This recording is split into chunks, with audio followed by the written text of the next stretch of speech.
말씀을 기다리며 교독합니다. 주님은 우리의 하나님이십니다. 오늘 하나님께서 우리에게 주시는 말씀은 사도행전 12장 1절에서 9절까지의 말씀입니다.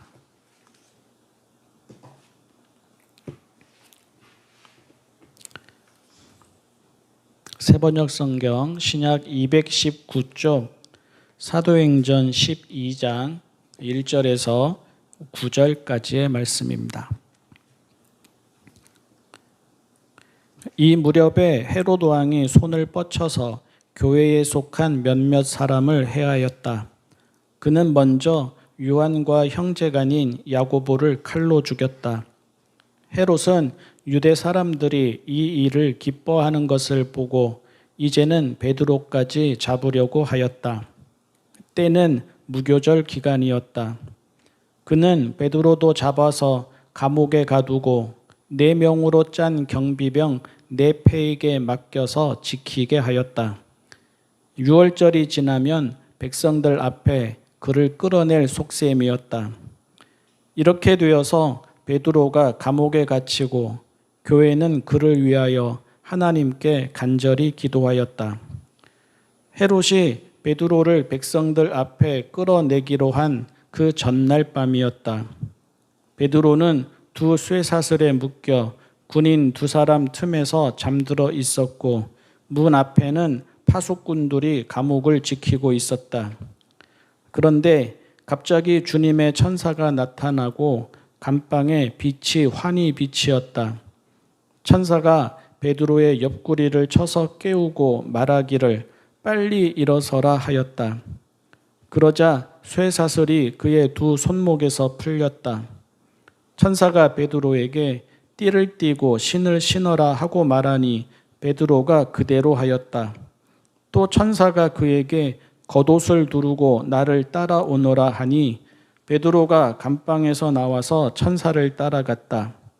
베드로는 천사가 하는 일이 참인 줄 모르고 자기가 환상을 보고 있는 것이라고 생각하였다. 아멘.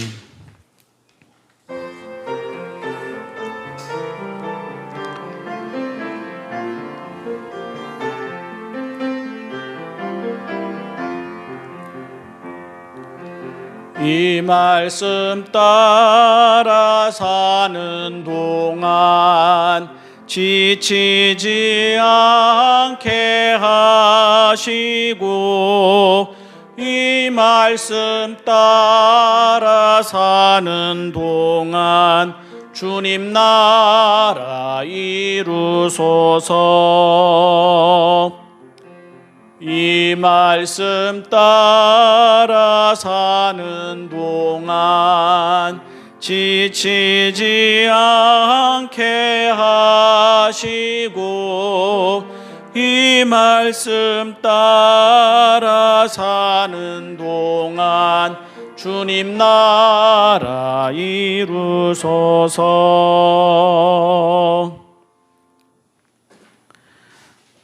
본문에 나오는 헤롯 왕은 예수님이 태어나시던 때의 왕인 헤롯 대왕의 손자입니다. 헤롯 아그리파 1세인데요. 헤롯 대왕이 죽으면서 쪼개진 전체 영토를 다시 한번 통일해서 다스렸습니다. 정치적이고 사회적인 안정을 위해서 바리새인들과의 우호 관계에 힘썼다라고 기록이 남아 있습니다. 그가 요한의 형제 야고보를 죽였습니다.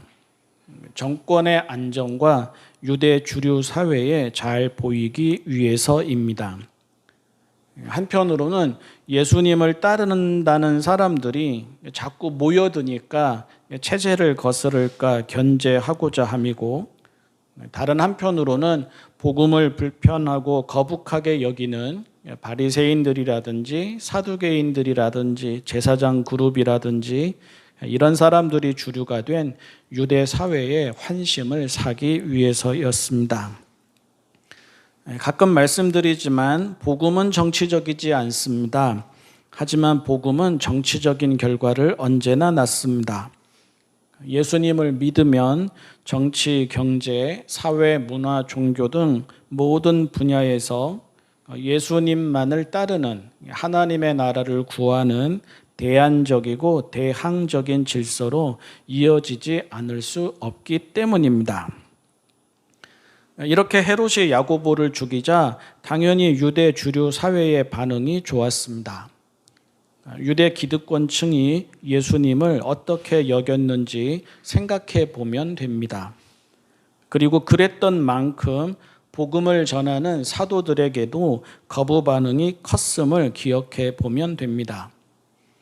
이미 사도행전에서도 여러 번 잡아들여서 위협을 했습니다. 그런데도 사도들이 굴하지 않고 계속 복음을 전하자 어쩔 수 없이 지켜만 보던 것을 헤롯 왕이 나서서 대신 해주었으니 헤롯의 인기가 올라갈 만하였습니다. 예수님 때처럼 정치적인 권력과 종교적인 권력의 이익이 잘 맞아 떨어진 셈입니다. 그리고 이렇게 되자 이번에는 베드로까지 잡아들였습니다. 이번에는 대놓고 죽이지 않고 야고보의 경우에는 칼로 바로 처형을 했지 않습니까? 그런데 베드로의 경우에는 그렇게 대놓고 죽이지 않고 체포와 소송과 재판이라는 합법의 틀 안에서 베드로를 죽이려고 하였습니다. 권력이 법을 이용해서 자신들의 속셈을 이루거나 정의를 불의로 뒤바꾸는 것이 한두 번이겠습니까? 지금도 그러한데 왕의 말이나 제사장의 말이 곧 법이나 다름없던 시대에는 오죽했겠습니까? 헤롯은 더 치밀하고 더 교묘하고 더 합법적으로 베드로를 죽이려고 하였습니다. 이것 또한 예수님 때와 똑같습니다. 예수님의 십자가의 죽음도 처음부터 끝까지 다 법의 틀 안에서 이루어졌습니다. 베드로는 빠져나올 길이 없어 보입니다. 법을 소유한 집단과 종교를 소유한 집단이 하나가 되어서 몰아붙이는데 어떻게 빠져나오겠습니까? 당장 베드로에 대한 감시가 어마어마했습니다. 옥에 갇혀 쇠사슬에 묶였습니다. 네 사람이 한 조인 네 패가 그를 감시했습니다. 그 옥에서 나오려면 초소만 해도 두 곳을 지나야 하고 그러고 나서야 시내로 통하는 철문에 이르렀습니다. 그러니 탈옥도 불가능하고 구출도 불가능했습니다. 남은 것은 죽음입니다. 헤롯은 명절이 지나기만을 기다렸고 이제 그 날이 다하였기 때문에 날이 밝으면 베드로는 합법의 틀 안에서 처형당할 것입니다. 여기서 하나 묻고 싶은 것이 있습니다. 5절을 보면 베드로가 갇히자 교회는 베드로를 위해서 간절히 하나님께 기도했습니다. 과연 교회가 무엇을 기도했을까 하는 것입니다. 우리 생각에는 그리고 언뜻 보기에는 당연히 베드로가 풀려나기를 간절히 기도했을 것 같은데 그런데 또한 문맥을 보고 분위기를 보면 정말로 그렇게 되리라 기대한 것 같지는 않아 보이기 때문입니다. 어쩌면 아예 다른 기도를 했을 수도 있습니다. 예를 들면 덜 수치를 당하고 덜 고통을 당한 채 죽기를 기도했을 것도 같습니다. 우리는 오늘 9절까지 읽었는데요. 13절 말씀을 보면 천사의 도움으로 풀려난 베드로가 교회로 찾아가서 대문을 두드립니다. 로데라는 여자아이가 확인하러 나왔다가 베드로인 줄 알고는 하도 기뻐서 문도 열지 않은 채 들어가서 사람들에게 전합니다. 그러자 사람들이 로데라는 아이에게 미쳤다고 합니다. 그 사람들이 바깥 사람들이 아니라 베드로가 잡힌 날부터 간절히 하나님께 기도하던 사람들입니다. 그런 사람들이 베드로가 왔다고 하니까 미쳤다고 합니다. 아이가 진짜 베드로라고 힘써 말하니까 그러면 베드로의 천사인가 보다 합니다. 베드로가 기적적으로 풀려나리라는 기대는 없었다는 말입니다. 그만큼 상황이 어렵고 힘들었다는 말도 되겠습니다. 그래서 희한합니다. 베드로는 그런 밤에도 잠을 잡니다. 선잠도 아닌 단잠을 잡니다. 천사가 나타나서 빛이 환히 비치는데도 눈 한 번 뜨지를 않습니다. 옆구리를 쳐서 깨워야 일어납니다. 얼마나 깊이 잠이 들었는지 깨어 일어나서 띠를 띠고 신을 신고 그리고 걸어서 문을 빠져나오는데도 꿈인 줄 압니다. 감방에서 나와 첫째 초소와 둘째 초소를 지나서 철문을 빠져나온 다음 거리에 이르러서야 꿈이 아니고 현실이구나 합니다. 그러니 베드로 또한 기적을 기대한 것 같지 않습니다. 옥에서 나가게 되리라, 하나님이 개입하시리라, 교회가 무슨 수를 내리라 기대한 것 같은 분위기는 어디에도 보이지 않습니다. 천사를 보고서도 꿈인 줄만 아는 베드로의 모습도 그것을 보여주고 철문을 빠져나와 시내에 이르기까지도 깨닫지 못하는 베드로의 모습도 그것을 보여줍니다. 하도 간절하거나 확신이 클 때에는 꿈인데도 현실인 줄 착각합니다. 그런데 베드로는 거꾸로 아예 그런 기대가 없었는지 현실인데도 꿈으로 착각을 합니다. 그래서 희한하다는 말입니다. 그리고 그래서 그 밤에 보여준 베드로의 담대함과 평안함이 묵직하고 울림 있게 다가온다는 말입니다. 어떻게 그렇게 잠이 들었을까 하는 것입니다. 이제 죽는구나 하면서도 잠이 왔다는 말입니다. 그의 주님 예수님처럼, 그의 벗 야고보처럼 나도 이제 처형당하겠구나 하면서도 옆구리를 쳐서 깨워야 일어날 정도로 단잠이 들었다는 말입니다. 그것도 바로 다음 날이면 그렇게 되는 줄 알면서도 그랬다는 말입니다. 하나님이 베드로를 버려두지 않으시고 개입하신 것이 놀랍지만 또한 놀랍지가 않습니다. 왜냐하면 우리 모두에게도 그런 기대가 있고 그렇게 기도를 하기 때문입니다.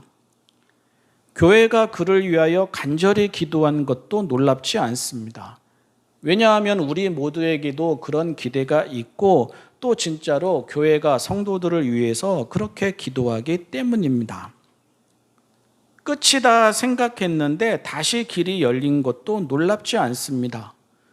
우리 모두도 그런 소망을 가지고 기도하지 않습니까? 우리 모두에게 그런 기대가 있습니다. 사람의 생각과 계획을 넘어서는 은혜가 나타난 것이 놀랍지 않습니다. 우리 모두에게도 그런 기대가 있고 또 돌아보면 우리 모두가 그런 은혜를 이미 받은 적이 있습니다. 영화를 보다가도 그냥 이렇게 끝나지 않겠지 하는 장면이 있습니다. 책을 읽다가도 그냥 이렇게 끝나지 않겠지 하는 장면이 있습니다. 익숙한 장면일 때는 더욱 그렇습니다. 분명히 극적인 반전이 있으리라 기대합니다. 이미 성경에서 많이 보았습니다. 하나님이 이스라엘을 이집트에서 지켜주셨습니다. 하나님이 이스라엘을 광야에서 지켜주셨습니다. 하나님이 다니엘의 세 친구를 풀무불에서 지켜주셨습니다. 하나님이 다니엘을 사자굴에서 지켜주셨습니다. 하나님이 에스더와 유대인을 하만의 모략에서 지켜주셨습니다. 영화라면, 책이라면 우리는 이것을 보아왔고 또 이것을 들어왔습니다. 신앙인도 사람인지라 직접 자기가 당할 때에야 무섭고 당황해서 잊어버리게도 되지만 밖에서 보고 들을 때에는 다 그렇게 되리라 믿고 기대하기 때문에 그다지 놀라울 것이 없습니다. 일어날 일이 일어난 것입니다. 하나님이 하나님의 일을 하신 것입니다. 감사하고 찬송할 일이지 일어나지 않을 일이 일어난 것은 아닙니다.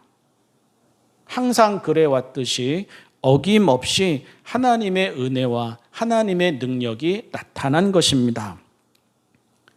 그래서 오늘 말씀을 읽으면서 참으로 놀라운 것은 하나님이 개입하셨다는 것이 아니라 그와 상관없이 갖고 있는 이미 충분하다는 베드로의 믿음입니다. 날이 밝으면 재판을 받게 될 것입니다. 재판을 받으면 처형당할 것입니다. 예수님 때 보았듯이 정치도 종교도 다 베드로를 비웃고 비난할 것입니다. 예수님 때 보았듯이 정치도 종교도 다 자기들 뜻대로 된다며 거들먹거릴 것입니다. 그런데 그렇게 되어도 베드로에게는 아무 상관이 없다는 말입니다. 그냥 그렇게 끝난다 해도 다른 날과 다를 게 하나 없고 아쉬울 게 하나 없다는 말입니다. 베드로는 예수님을 믿습니다. 베드로는 하나님의 나라를 믿습니다. 베드로는 하나님의 나라에서 이루어질 영광과 회복을 믿습니다. 베드로는 세상이 그것으로 충분합니다. 그것으로 달라질 것이 없습니다. 오늘은 예수님을 믿고 내일은 하나님의 품에서 안식을 얻습니다.